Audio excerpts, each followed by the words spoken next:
Él rechazó el mundo que venía y lo pagó con su imperio. Veremos cómo un ejército de invasores manchúes se convirtió en los dueños del trono de Jade, sin una gota de sangre china en sus venas. Descubrirás el tesoro oculto de un solo ministro, más joyas que todos los templos budistas del imperio, acumuladas en secreto mientras el pueblo moría de hambre. Entenderás por qué un emperador, con el mundo a sus pies, miró a un embajador británico y le dijo, no necesitamos nada de ustedes, y por qué esa frase cambió el destino de una civilización. Esto es solo el comienzo. Empezamos. La dinastía Qin fue la última dinastía imperial de China, que gobernó desde 1644 hasta 1912. No fue una sucesión natural, sino una conquista. Manchúes del noreste, pueblos no Han, tomaron Pekín, derrocaron a los Ming y se instalaron en el trono de Jade. Su poder no se basó en tradición, sino en fuerza, y lo mantuvieron con un sistema de control rígido, administración bilingüe, donde el mandarín se usaba para gobernar, pero el manchú era la lengua de la élite. Eunucos que controlaban el acceso al emperador y un ejército de banner que aseguraba lealtad familiar. La dinastía Qin expandió China hasta su máxima extensión territorial. Tíbet, Xinjiang, Mongolia y partes de Siberia quedaron bajo su dominio. Pero su grandeza fue una fachada. En 1793, el emperador Qianlong, el más poderoso de la dinastía Qin, recibió en su palacio de Geo a Lord Macartney, embajador británico. Macartney ofreció relojes, telescopios, armas de fuego modernas.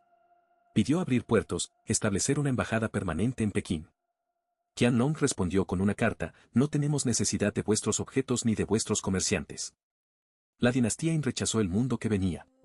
Y ese rechazo no fue una actitud aislada, fue su política. La dinastía Qin se hundió por dentro. La corrupción se volvió sistema. Essen, ministro favorito del emperador Jia-Qing, acumuló riquezas equivalentes a 10 veces el presupuesto anual del imperio. Sus casas tenían más joyas que los templos budistas. Si te está gustando, por favor, suscríbete, nos ayuda a seguir trayéndote más videos. La dinastía Qin permitió que sus funcionarios robaran mientras el pueblo moría de hambre. Y para controlar a la mayoría Han, impuso la coleta obligatoria, símbolo de sumisión. Los que se negaban eran ejecutados. La dinastía Qin no solo gobernaba, humillaba. Cuando el opio entró por la costa sur, la dinastía Qin intentó prohibirlo. Los británicos respondieron con guerra. La primera guerra del opio 1839 a 1842 terminó con la pérdida de Hong Kong. La dinastía Qin perdió más territorios, más soberanía. Las potencias extranjeras se repartieron zonas de influencia como si China fuera un pastel. En 1900, la dinastía Qin apoyó a los Boxers, una rebelión anti-extranjera. El resultado fue la invasión de 8 ejércitos extranjeros, el saqueo de Pekín y la humillación pública del emperador Guangxu. La dinastía Qin ya no era un imperio. Era un cadáver con corona. En 1911, una revolución en Wuhan se extendió como fuego. Los generales se pasaron al bando republicano. El 12 de febrero de 1912, el pequeño emperador Puyi, de 6 años, abdicó. La dinastía Qin dejó de existir. Y con ella, 2000 años de imperialismo chino. No hubo transición. Solo vacío. El mundo que vino, la guerra civil, los señores de la guerra, el comunismo, nació de las cenizas de la dinastía Qin. La dinastía Qin fue la última en la línea de imperios chinos, y la más extensa en territorio, la más rígida en costumbres, y la más frágil en su última década. Los edictos imperiales se emitían en mandarín y en manchú, y los altos cargos, incluso en provincias Han, eran ocupados por manchúes leales. Los eunucos, no meros sirvientes, eran agentes del poder. Algunos, como Essen, acumularon fortunas que superaban los ingresos anuales del erario imperial. Controlaba los impuestos, las promociones y los juicios. Su riqueza era la norma, no la excepción. La dinastía Qin expandió su territorio hasta su máxima extensión. Tíbet, Xinjiang, Mongolia y partes de Siberia quedaron bajo su control. No fue colonización, fue integración por fuerza y diplomacia. Los manchúes usaron el budismo tibetano como herramienta política. El emperador Qianlong se presentó como encarnación de Manjushri, el bodhisattva de la sabiduría. En Xinjiang, las ciudades fueron reconstruidas con guarniciones manchúes. En Mongolia, los jefes tribales fueron cooptados con títulos y regalos. En 1793, la dinastía Qin rechazó la misión de Lord Macartney, el primer embajador británico. Macartney ofreció relojes, telescopios y armas de fuego. Pidió apertura comercial. El emperador Qianlong respondió con una carta que decía, no tenemos necesidad de vuestras manufacturas. La dinastía Qin no era ignorante, era soberbia. Creía que su sistema era perfecto, que el mundo giraba en torno a su centro. La dinastía Qin no entendió que el mundo había cambiado. Mientras Europa industrializaba, ella se aferraba a la seda, el té y la ceremonia. La dinastía Qin enfrentó rebeliones internas que la debilitaron, la rebelión de los Taiping, que mató a 20 millones de personas, la rebelión de los Nian, la rebelión musulmana en el oeste. Cada una fue sofocada con brutalidad, pero cada una dejó cicatrices. Los ejércitos imperiales se volvieron dependientes de milicias locales, y los generales regionales, como Zheng Wuofan, ganaron poder real. La dinastía Qin ya no mandaba, negociaba. El imperio se fragmentó en feudos militares, y la corte de Pekín, encerrada en sus palacios, fingía que todo seguía igual. En 1860, las potencias occidentales incendiaron el Palacio de Verano. La dinastía Qin no respondió con guerra, firmó tratados desiguales. Hong Kong fue cedido a Gran Bretaña. Los puertos se abrieron.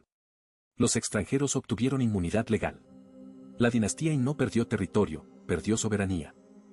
Su autoridad ya no venía del mandato del cielo, venía de la amenaza de cañones británicos y franceses. La dinastía Qin se convirtió en un régimen de ocupación interna. En 1900, la dinastía Qin apoyó a los Boxers. No fue una decisión estratégica, fue un acto de desesperación. Los boxeadores, campesinos armados con espadas y amuletos, creían que las fuerzas extranjeras y los cristianos habían ofendido a los dioses. La emperatriz Dowager Cixi, que controlaba el poder tras el emperador Guangxu, les dio su bendición. El resultado fue la invasión de 8 naciones, el saqueo de Pekín, y la humillación pública del emperador. La dinastía Qin ya no era una potencia, era un espectáculo. Los extranjeros tomaron fotos de los eunucos arrastrando los restos de la corte. La dinastía Qin ya no tenía dignidad. En 1908, la emperatriz Cixi murió. Al día siguiente, el emperador Guangxu también murió, envenenado, según la mayoría de los historiadores. El sucesor fue Puyi, un niño de 2 años. La dinastía Qin no tenía líderes, tenía muñecos. En 1911, una revolución estalló en Wuhan. No fue liderada por ideólogos, fue impulsada por soldados descontentos, oficiales que ya no creían en la corona. Los generales se pasaron al bando republicano. La dinastía Qin no fue derrotada en batalla, fue abandonada.